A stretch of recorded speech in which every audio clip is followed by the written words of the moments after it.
ये मेरा संकल्प है कि मैं जीवन में कोई चुनाव नहीं लूंगा। तो जो आज समाज पर आरोप लगावे, समाज की लड़ाई लड़ने वाले लोगों पर आरोप लगावे, वो मानसिक गुलाम है। वो हमेशा गुलाम थे, हमेशा गुलाम है और हमेशा गुलाम रहेंगे। जय श्री राम सभी को और सभी को नमस्कार। आप सबका स्वागत है हमारे channel the open mic podcast में। आज हमारे साथ ठाकुर पूरन सिंह जी हैं जो कि मुजफ्फरनगर से बिलोंग करते हैं। तो आपको मिलवाते हैं पूरन सिंह जी से। कैसे हैं सर आप? बहुत बढ़िया, आप सब बताओ कैसे? हम भी बहुत अच्छे। आप अभी इधर देखा जा रहा है मुजफ्फरनगर में आपका वर्चस्व बहुत बढ़ता जा रहा है इधर, तो इसके बारे में आपका क्या कहना है? देखो, ये पहली बात तो ये सवाल जो है ना, वर्चस्व बढ़ रहा है। वर्चस्व नहीं है, ये भारत एक ऐसा देश है जी जो क्रांतिकारियों का देश है और भारत महापुरुषों का देश है।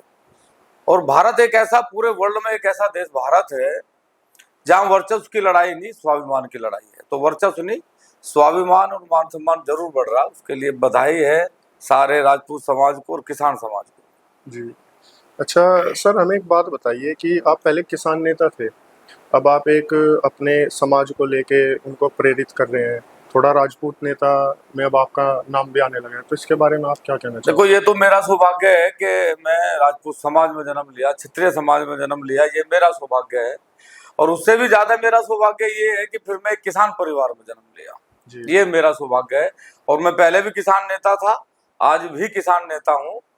मेरा सौभाग्य ये है कि राजपूत समाज भी किसान है, तो इन्हें दो मायने में देखा ही नहीं जा सकता कि राजपूत और किसान अलग है। राजपूत और किसान एक ही पर्यायवाची है, एक ही शब्द के, दोनों एक ही? एक ही है दोनों। अच्छा और राजपूत समाज और किसान, इसे अलग करके कभी देखा ही नहीं जा सकता, क्योंकि आज भी भारत में सबसे ज्यादा जमीन बोने वाले लोग इसी समाज के लोग हैं। और वो हमेशा संघर्ष करते रहे, लड़ते रहे। और इस देश की जमीन बचाने के लिए राजपूत लड़ा, इस देश का जमीन बचाने के लिए राजपूत लड़ा। तो राजपूत और किसान दो नहीं है, एक ही। अच्छा, ये बताइए जो हमारे महेंद्र टिकैत जी थे, जो उनके साथ आपका कैसा संबंध रहा? देखो, स्वर्गीय श्री महेंद्र सिंह टिकैत जी मेरे पूजनीय हैं जी। और मैं उन्हें अपना आदर्श मानता हूँ। अच्छा लेकिन बहुत संगठन इस देश में बने, उसी नाम पे बने। उनके चित्र का बहुत लोगों ने प्रयोग करा जी। अपने संगठनों में, उनके चित्र का बहुत लोगों ने प्रयोग करा। लेकिन मैंने हमेशा उनके चरित्र का समझा, उनके चरित्र को समझा और उनके चरित्र के आधार पर मैं ये सारी व्यवस्थाएं करता। वो एक बड़े किसान नेता थे, आज वो हमारे बीच में नहीं है, जी। लेकिन हम जैसे लोगों के रूप में उनके काम को आज भी आगे बढ़ा रहे हमेशा। और मेरे संबंध उनके साथ संबंध नहीं थे, मेरे तो रिश्ते थे उनके साथ, और वो रिश्ता मैं हमेशा कायम रखूंगा। आज भी परिवार के साथ मेरे अच्छे संबंध है, अच्छे रिश्ते हैं और लगभग लगातार नरेश टिकैत जी से मेरी बात होती रहे और हर सुख दुख में हम आपस में पारिवारिक रिश्तों को निभा रहे हैं। अच्छा, तो सर अभी हमें थोड़ा ये बताइए, आप जब आप राजनीति में आए, जब आपने पहला कदम रखा, तो क्या सोच के रखा आपने? तो पहली बात तो मैंने कभी राजनीति करी नहीं। सन 2010 में मैं अपने गांव का चुनाव लड़ा, प्रधानी का चुनाव। जी। तो सन 2010 में मैं प्रधान बना और 4 साल में मुझे ऐसा आभास हुआ कि ये राजनीति इतनी अच्छी चीज नहीं है जिससे समाज की सेवा करी जा सके, किसान के अधिकारों की लड़ाई लड़ी जा सके। ये एक सीमित दायरे की चीज है। हमेशा अपने लिए लड़ता है आदमी, राजनीति में हमेशा सत्ता के लिए लड़ता है आदमी, वो देश के लिए या समाज के लिए कभी नहीं लड़ता। तो सन 2010 में जब मैं प्रधान बना, लेकिन हमारा मन नहीं लगा उस व्यवस्था में, तो हमने सन 2021 सितंबर सन 2014 में किसान मजदूर संगठन की स्थापना हुई गांव रोणी हरजीपुर। और वहां सर्व समाज ने, मतलब किसान की अगर मैं बात करूं तो सब किसान और सर्व समाज ने मिलकर किसान मजदूर संगठन की स्थापना करी। और स्थापना के बाद उसकी मुझे जिम्मेदारी दी एक सिपाही के रूप में, जिसे मैं लगातार निरंतर 10 वर्षों से निभा रहा और प्रयास करूंगा हमेशा कि मैं किसानों की उस सोच पे, किसानों के इस विचार पर हमेशा खरा उतरूं। अच्छा अच्छा सर, हमें ये बताइए, अभी ना आपका जो हमारी यूपी की करंट सरकार है, जो हमारे देश की भी करंट सरकार है, उसके साथ आपके थोड़े ताल्लुकात बिगड़े हुए हैं अभी, तो उसके बारे में क्या कहना चाहोगे? देखो, हमारा किसी सरकार के साथ, किसी व्यक्ति के साथ कोई तालमेल नहीं बिगड़ रहा। अच्छा। क्योंकि तालमेल हमेशा जब बिगड़े, जब तालमेल हो। हमारा किसी के साथ तालमेल है ही नहीं, तो फिर तालमेल बिगड़ेगा कैसे? जी ये बिल्कुल। तालमेल की बिगड़ने की या तालमेल सुधरने की लड़ाई नहीं, ये जो लड़ाई है ये स्वाभिमान की लड़ाई है। सत्ता में भारतीय जनता पार्टी हो या अन्य दल हो, जी जब भी कभी देश में ऐसा माहौल बना कि लोकतंत्र की मर्यादाओं को कहीं ना कहीं अनसुना करा गया, तभी देश में हमेशा लोकतंत्र को मजबूत करने के लिए लोकतंत्र के प्रहरी हमेशा लड़े। आज भी वही, हमारा मतभेद किसी से नहीं है, क्योंकि ना हमारे किसी से संबंध है ना हमारे किसी से मतभेद है। जी। हमारी लड़ाई है स्वाभिमान की, और उस स्वाभिमान की लड़ाई को हम अंतिम सांस तक लड़ाएंगे। ओके, तो आपने ना अभी एक 7 तारीख में ननौत्ता में एक सभा रखी थी, उसमें जो भीड़ देखी गई और जितना कुछ दिखाया गया टीवी न्यूज़ चैनल्स पे, वो बहुत ज़्यादा था। एक मतलब ऐतिहासिक सभा रही वो मेरे हिसाब से। तो आपने कैसे मैनेज किया उसको, मतलब इतनी जल्दी इतने लोग इकट्ठे करने, कैसे किया? देखो, पहली बात तो हमने कोई मैनेज नहीं करा, ना हमने कोई मैनेज करा ना हमने कोई मेहनत की। ये अच्छा। समाज मेहनत कर रहा था। हम तो समाज के कड़ी हैं, क्योंकि समाज ने ही हमें बुलाया। हम तो मात्र समाज के साथ गांव गांव गए, घर घर गए, लोगों के विचार लिए। लोगों ने कहा कि भाई हमें ये दिक्कतें हैं, ये परेशानी है, बार बार पिछले 2 वर्षों से बार बार महापुरुषों के अपमान हो रहा, बार बार गालियां दी जा रही माँ बहन को। तो समाज के अंदर जो आक्रोश था, जिसे समाज सह रहा था पीड़ा के रूप में, जी लेकिन वो पीड़ा कब तक सह सके, मतलब एक सवाल है।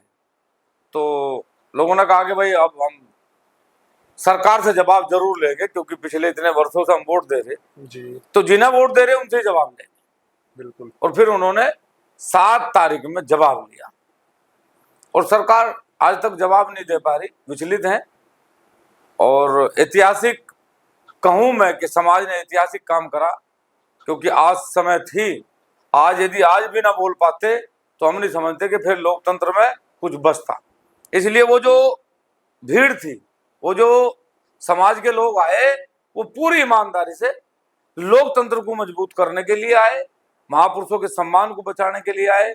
माँ बहन को जो गाली दी जा रही थी उसके अपमान का बदला लेने के लिए वहां इकट्ठा हुए, और वो जी पूरे देश में उसी लड़ाई को आज तक जारी है, लड़ा जा रहा। जी बिल्कुल। अभी देखा गया है कि 7 तारीख में आपने जो सभा रखी, उससे पहले एक नारा बहुत चल रहा था कि मोदी सरकार 400 पार। पर अब देखा जा रहा है कि वो थोड़ा इधर यूपी मेरठ में, इधर सहारनपुर में और तुम्हारी मुजफ्फरनगर में ही थोड़ा दब सी गया मामला। बोल रहे हैं कि अब 400 पार नहीं, थोड़ा कम जाएगी। तो इसके बारे में बताओ थोड़ा। देखो, पहली बात तो ना, ये किसी भी सरकार को या किसी भी नेता को अधिकार नहीं है जी लोकतंत्र में एक लिमिट तय करके और बात कहना, ये तानाशाही है। ये लोकतंत्र की मर्यादा नहीं है जी कि मैं एक जगह बैठ के कहूं कि इस बार 400 पार। हमारा आग्रह रहा मोदी जी से कि आपको लोकतंत्र में ये कहना चाहिए था कि भाई मेरा निवेदन है भारत की जनता से कि वो इस बार हमें 400 पुजारी दे, जो उस लोकतंत्र के मंदिर में बैठ के आप लोगों के लिए हवन कर सकें, यज्ञ कर सकें, आपकी समस्याओं के लिए लड़ सके, आपके प्रश्नों को रख सके। ऐसे मुझे 400 पुजारी चाहिए। लेकिन मोदी जी ने क्या करा? मोदी जी ने पुरुषोत्तम रूपाला जैसे नालायक व्यक्तियों को भी टिकट दिया, तो उस लोकतंत्र की मर्यादा को जो तार तार करने का काम कर रहे, जो जातिवाद फैला के एक समाज को गाली देने का काम कर रहे। तो वो जो 400 पार का नारा था उसे जनता ने स्वीकार नहीं करा, क्योंकि ये देश भाजपा का नहीं है, ये कांग्रेस का देश नहीं है, जी ये लोकतंत्र का देश है। और लोकतंत्र के देश में लोकतंत्र की मर्यादा को बचाने के लिए ये देश हमेशा खड़ा रहा और हमेशा खड़ा रहे। जी बिल्कुल, ये तो बात है। अभी ना जैसे आप सुबह ही निकलते हो अपने घर से, है ना, अपने समाज को अभी आप एकत्रित कभी कर रहे हो, उन्हें जोड़ रहे हो, तो आपको कैसा रेस्पॉन्स मिल रहा है इस चीज़ में? देखो, ये समाज, अगर मैं क्षत्रिय समाज की बात करूं जी तो ये अद्भुत समाज है, और हम नहीं मानते कि इसके जैसा समाज किसी को मिल सकता है। जी हम ये नहीं कहेंगे कि भाई हमें क्या दे रहा समाज, हमें पहले ये सोचना चाहिए कि हम समाज को क्या दे सकें। बिल्कुल।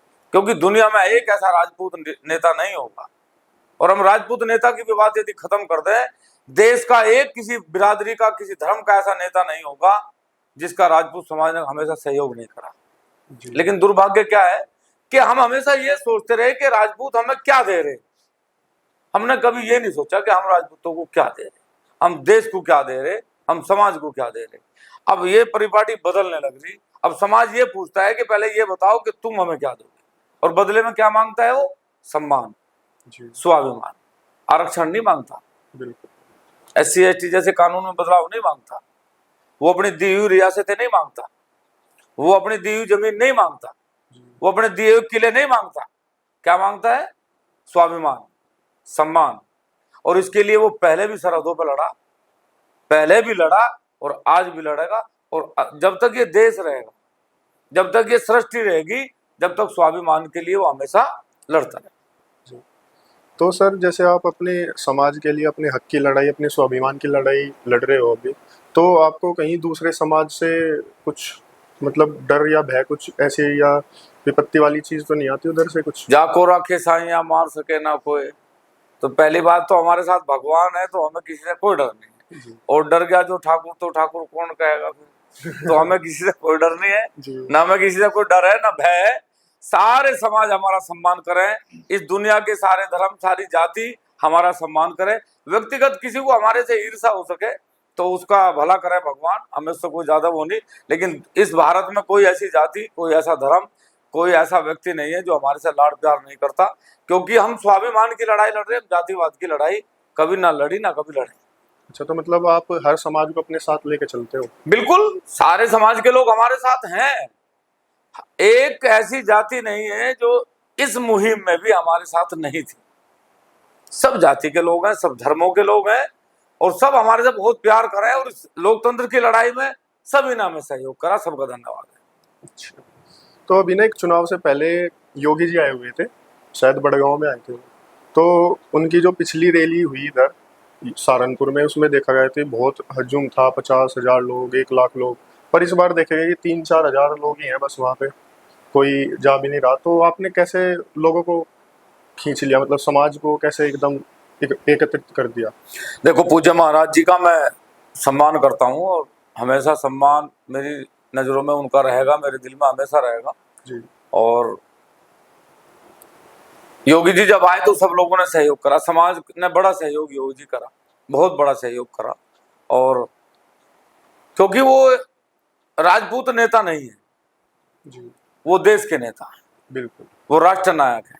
जी, और वो हम ईमानदारी से कह सकें कि वो एक दिन इस देश में एक ऐसी क्रांति लाएंगे कि देश आर्थिक रूप से, सामाजिक रूप से विकसित होगा। तो उनकी किसी रैली में भीड़ कम नहीं रही, हमेशा अच्छा सभी ने उन्हें सहयोग दिया, और बड़े सहयोग के साथ उन्होंने पार्टी में अपनी भागीदारी को निभाया। जी। अच्छा, जैसे आपने ना इस नरोत्ता वाली रैली से अलग भी एक कैथल में भी गए थे आप, एक देहरादून में भी गए थे, मतलब हर जगह बहुत भीड़, और मतलब हर सभा जितनी भी हुई सारी ऐतिहासिक ही हुई। तो मतलब ऐसा क्या रहा कि एकदम से सभी जो आपके समाज के लोग हैं, जो राजपूत समाज के लोग हैं, एकदम से इतने मतलब इकट्ठे हो गए? इसके पीछे क्या रीजन था? तो मैं पहले भी कह रहा था, ये स्वाभिमानी कौम है जी, और स्वाभिमानी कौम हमेशा स्वाभिमान के लिए लड़ती है। जी, पहली घटना ग्वालियर में हुई, जी, फिर जमुनानगर हुई, फिर दादरी हुई, फिर सहारनपुर हुई, फिर केथड़ हुई। ऐसा नहीं कि समाज एकदम इकट्ठा हो गया, ऐसा नहीं कि हम लोगों ने आह्वान करा और समाज लाखों की संख्या में चला है, ऐसा नहीं है। समाज इन सारी घटनाओं को सरकार के सामने रखता रहा। जी, और दुर्भाग्य क्या है? दुर्भाग्य है कि हिंदुओं के नाम पे बनने वाली सरकार जब महापुरुषों के नाम के सामने कुछ नेता वोट लेने के लिए जाति सूचक शब्दों का प्रयोग कर रहे थे, तो इस समाज की मैं सराहना करूं, इस समाज की और उसके त्याग बलिदान को मैं हमेशा नमन करूं कि इन्होंने ये नहीं कहा कि भाई आप इन मूर्तियों के सामने से नाम हटा के उस पर राजपूत सम्राट लिखो। इन्होंने कहा कि हिंदुओं की सरकार है और हमारा निवेदन है कि आप हृदय हिंदू सम्राट मिहिर भोज लिखो, जी, हृदय हिंदू सम्राट पृथ्वीराज चौहान लिखो, हृदय हिंदू सम्राट अनंतपाल तोमर लिखो। हमने तो हजारों मूर्तियां लगाई देश में, हजारों मूर्तियां देश में लगाई, एक मूर्ति के सामने हमने आज तक जाति सूचक शब्द नहीं लिखा। क्यों? क्योंकि हम जितना सम्मान सरदार भगत सिंह का करते हैं, राजगुरु सुखदेव भगत सिंह का करते हैं, जितना सम्मान हम मदन लाल ढींगरा खुदीराम बोस का करते हैं, जितना सम्मान हम 7,32,000 लोग जो हमें आजाद करवाने के लिए फांसी के फंदों पर चढ़ गए, इतना ही सम्मान हम अपने महापुरुषों का करते हैं। हम ऐसा थोड़ी कि वो 7,32,000 राजपूत थे जी 7,32,000 सब धर्म के लोग थे, सब जातियों के लोग थे। अशफाकुल्ला खान थे, मंगल पांडे थे, जी रानी लक्ष्मीबाई थी। हमने हमेशा सबका सम्मान करा, लेकिन कभी किसी जाति ने किसी मूर्ति के सामने जाति सूचक शब्द नहीं लिखे। तो वो हमारे भाई हैं गुर्जर समाज के लोग। हमने उनसे आग्रह करा कि इतने बड़े महापुरुष को आप मूर्ति लगा रहे, सौभाग्य की बात आपकी, जी लेकिन इतने बड़े महापुरुष को जाति में मत बांटने का काम करो। इसके सामने आप हिंदू हृदय सम्राट लिखो, आप भी हिंदू हैं भाई, हिंदुओं का देश है। जी लेकिन सरकार ने उस बात पे 1% भी गौर नहीं करा और क्षत्रिय समाज को सड़कों पे उतरना। अच्छा अच्छा सर, ये बताइए जैसे कि अभी देखा जा रहा है कि आप बहुत मतलब डिफ़िकल्टीज देख रहे हो सरकार की, तो मतलब आपकी मेन शिकायतें क्या है? कि कुछ शिकायतें होंगी आपकी जिसका आप विरोध कर रहे हो, तो हमें क्या है मेन बताइए। देखो, पहले आप 2-3 बात बहुत गहराई से समझने की जरूरत है।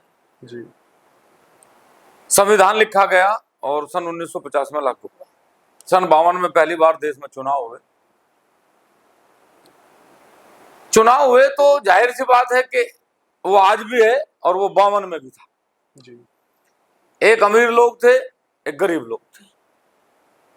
बुद्धिजीवी लोगों ने बैठ के एक चर्चा करी कि भाई गरीबी को ऊपर कैसे उठाया जाए, तो एक आरक्षण की व्यवस्था करी। भीमराव अंबेडकर जी ने 10 साल के लिए आरक्षण की व्यवस्था करी। आज 75 साल हो गए। जी पूरे वर्ल्ड में हमारा किसी दलित समाज से, किसी जाति से विरोध नहीं है, लेकिन पिछले इन सालों में SC/ST कानून को जैसे सदन में अध्यादेश लाके ये कानून बनाया कि पहले गिरफ्तारी उसके बाद जांच, ये पूरे वर्ल्ड में सबसे कड़ा कानून बनाया सरकार ने। क्यों बनाया भाई? जब कानून है और आपको कानून पे विश्वास है, या तो आप ये कहो कि हमें कानून पे कोई विश्वास नहीं है, संविधान की कोई मर्यादा नहीं है, सदन की कोई मर्यादा नहीं है। अगर देश में कानून है तो फिर कानून में क्या होना चाहिए? कानून में होना चाहिए पहले जांच करो, दोषी है तो गिरफ्तार करके सजा दो। ऐसा किस देश में कानून है भाई कि पहले आपको जेल भेजा जाएगा, पहले आपको सजा दी जाएगी, उसके बाद फिर आपकी जांच होगी? क्या इसका विरोध नहीं करना चाहिए? बिल्कुल करना चाहिए। सीलिंग के नाम पे 3-3 बार जमीन दी गई। जी सीलिंग के नाम पे जमींदारा प्रथा खत्म हुई। किसकी जमीन गई भाई? हम लोगों ने तो विरोध नहीं करा। 3 बार सीलिंग के नाम पे जमीन गई, हमने तो विरोध नहीं करा। लेकिन जिन महापुरुषों के लिए हम जीव हैं, जिन्होंने इस देश को बचाने के लिए अपने प्राणों की आहुति दे दी, आज उनके स्वाभिमान के लिए भी ना लड़े। और सरकार पुरुषोत्तम रूपाला जैसे व्यक्ति का टिकट ना काटे, प्रदीप चौधरी जैसे व्यक्ति का टिकट ना काटे, और हम लड़ाई लड़ने जाके थल में तो हमारे पर लठ बजे, हमारे पर लाठीचार्ज हो, और मतलब दुर्भाग्य की बात है फिर हमें जेल में गिरा जा। और इस सरकार को जिस हम 95% वोट देगा, उसका एक नेता हमारे से वार्ता करने के लिए तैयार ना हो जी और फिर समाज चुप बैठ जा। ये तो स्वाभिमान के लिए लड़ रहा पूरा देश, और लड़ नहीं रहा, अंतिम सांस तक लड़ता रहा, लड़ता रहेगा। क्योंकि ये लड़ाई सत्ता में बैठने की नहीं है, ये लड़ाई सत्ता को आईना दिखा के अपने स्वाभिमान को बचाने की। जी तो सर, आपने अभी बताया कि आरक्षण की बात करी आपने, इन्होंने अभी EWS आरक्षण दिया जो जनरल वालों को, उसके बारे में बताओ। देखो, पिछले बहुत समय से जो बुद्धिजीवी लोग हैं भारत के, जी वो हमेशा सरकारों को कहते रहे कि आप आर्थिक आधार पर आरक्षण लागू करो। जी आर्थिक का मतलब क्या है? राजपूत भी गरीब है, ब्राह्मण भी गरीब है, जाट भी गरीब हो सकता है, गुज्जर भी गरीब हो सकता है, जी कायस्थ भी गरीब हो सकता है, त्यागी भी गरीब हो सकता है। आप गरीबी का क्या पैमाना है गरीबी का? आज मैं अगर बात करूं कि जो 4 बार से हमारे प्रदेश में हमारी मुख्यमंत्री रही बहन मायावती जी, आज वो क्या गरीब है?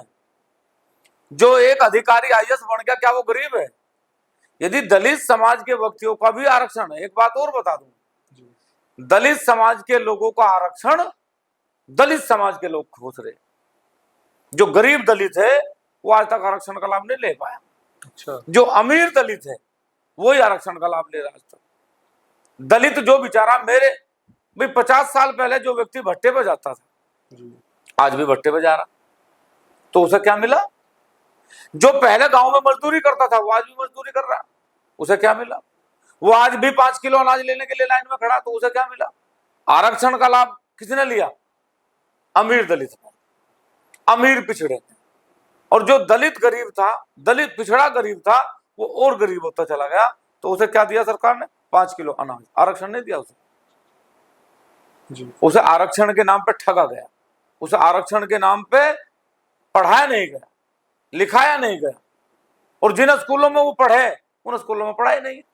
तो आरक्षण की लड़ाई राजपूत समाज नहीं लड़ रहा था, सवर्ण समाज नहीं लड़ रहा था। आरक्षण की लड़ाई दलित समाज को लड़नी चाहिए थी कि हमारे आरक्षण पे हमारा बड़ा तबका वो आज भी उसे कब्जाए बैठा, उससे दलित समाज को कैसे मुक्ति मिले? आरक्षण के नाम पर बहुत दलित समाज के लोग नेता बने। जी। ये क्या है कि मैं अंबेडकरवादी हूं, मैं काशीरामवादी हूं, बहुत लोग नेता बने। और वो नेता बन के सदन में चले गए। वो तो सदन में चला गया नेता बन के, लेकिन वो दलित भाई आज भी बेचारा भट्टे पे नौकरी करता, गांव में मजदूरी करता, उसे तो लाभ नहीं मिला भाई। जी। तो आरक्षण जो है वो आर्थिक आधार पर होना चाहिए। और ईडब्ल्यूएस सरकार ने दिया, या तो सरकार ये समझती कि हमें इसे देने से पहले यदि शर्त लगानी है तो फिर उसका दायरा भी सरकार को सोच समझ कर लगाना चाहिए था। ईडब्ल्यूएस सिर्फ सरकार ने घोषणा नहीं करी, सिर्फ समाज के साथ एक बहुत बड़ा छड़ावा। कोई ईडब्ल्यूएस का लाभ नहीं मिला, और मिला हो भी होगा किसी को, एक आध व्यक्ति को, तो उसका सौभाग्य है। चलो मैं ये नहीं कहता, लेकिन जो लाभ मिलना चाहिए था वो लाभ समाज को नहीं मिला। इसलिए मेरी सरकार से ये भी डिमांड रही कि ईडब्ल्यूएस को सरलीकरण करा जा, जमीन की और मकान की उसमें तो शर्त हटाई जा, उसे सामान्य तौर पे जैसे सब लोगों को आरक्षण मिले ऐसे सवर्ण समाज को भी आरक्षण मिलना चाहिए। अच्छा सर, अभी ना एक स्कीम निकली थी 1-1.5 साल 2 साल पहले, अग्निवीर, तो उसके बारे में आपकी क्या राय है? देखो, पहले सरकार को ये समझ लेना चाहिए कि एमबीबीएस एक डॉक्टर 5 साल में करता है जी। 2 साल अप्रेंटिस करता है जी। एलएलबी एलएलएम आदमी 5 साल में करता है, बिल्कुल। तब उसे रजिस्ट्रेशन मिले। एक एलएलबी करा हुआ व्यक्ति यदि अपने घर चला कोई दिक्कत नहीं, जी।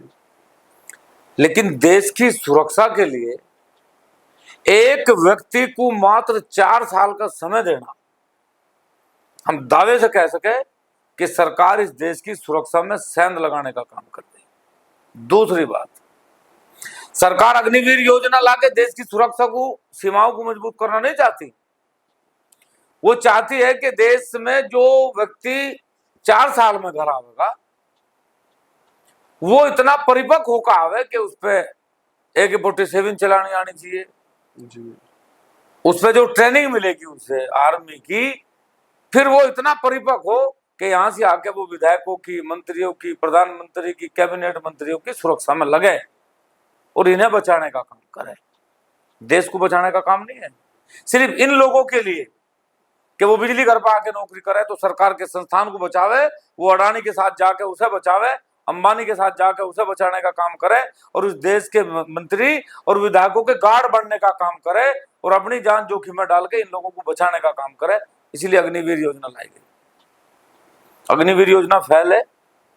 सरकार को यदि देश की सुरक्षा की पूर्ण रूप से चिंता है तो जो आर्मी पहले थी वही आर्मी दोबारा से लानी पड़ेगी और अग्निवीर योजना को खत्म करना पड़ा। अच्छा। तो एक बात हम और बता दें आपको कि देश की 3 मुख्य विचारधारा जी। आवश्यकता है, शिक्षा है, चिकित्सा है और सुरक्षा है। जी।